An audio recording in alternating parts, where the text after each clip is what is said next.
ते टीका नाही करणार तर मग त्यांचं दुकान कसं चालणार हे आपल्याला सगळ्यांना माहिती आहे.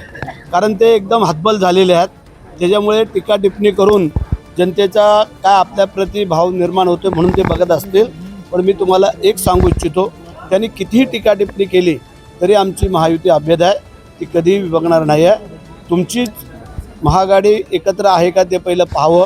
कारण जे काय विरोधी पक्षनेत्यापदासाठी जात आहेत ते एकत्र मिळून कुठं जात नाही आहेत. एक एक पैसे जाऊन आपापल्या परीने सांगतोय.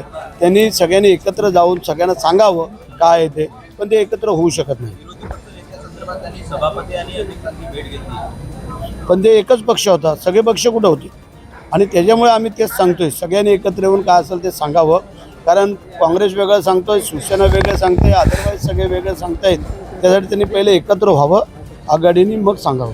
दिल्लीमध्ये जेव्हा आपलं सरकार होतं तेव्हा भाजपचे फक्त 3 आमदार होते, 3 आमदार होते. आपनी उदारता दाखवत म्हणजे केजरीवालांनी उदारता दाखवत त्यांना विरोधी पक्षनेतेपद बहाल केलं होतं अशी टीका केली आहे आणि मुख्यमंत्र्यांवरती निशाणा साधला. दिल्ली महाराष्ट्रापासून बरीच लांब आहे आणि तिकडं वेगळं आहे, इकडं वेगळं आहे.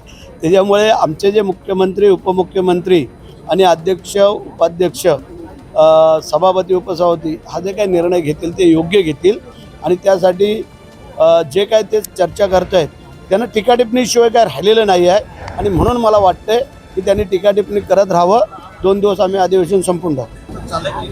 आज मुख्यमंत्री, उपमुख्यमंत्री आम्ही चर्चा करणार आहे की आम्ही सभागृहामध्ये हा विषय चर्चेला आणतोय की उद्या कोणी जर उठून अशी बदनामी कराल त्यांनी रिॲलिटी असेल ते दाखवावं. त्याबद्दल काय आमचं दुमत असण्याचं कारण नाही.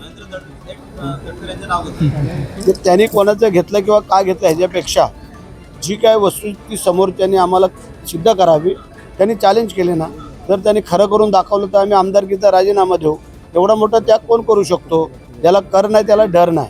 आम्ही रायगडचे मावळे आहोत, शिवाजी महाराजांचे मावळे आहोत, बाळासाहेबांचे सैनिक आहोत, शिंदेसाहेबांचे खंदे समर्थक आहोत आणि महायुतीतले आम्ही आमदार आहोत, मंत्री आहोत.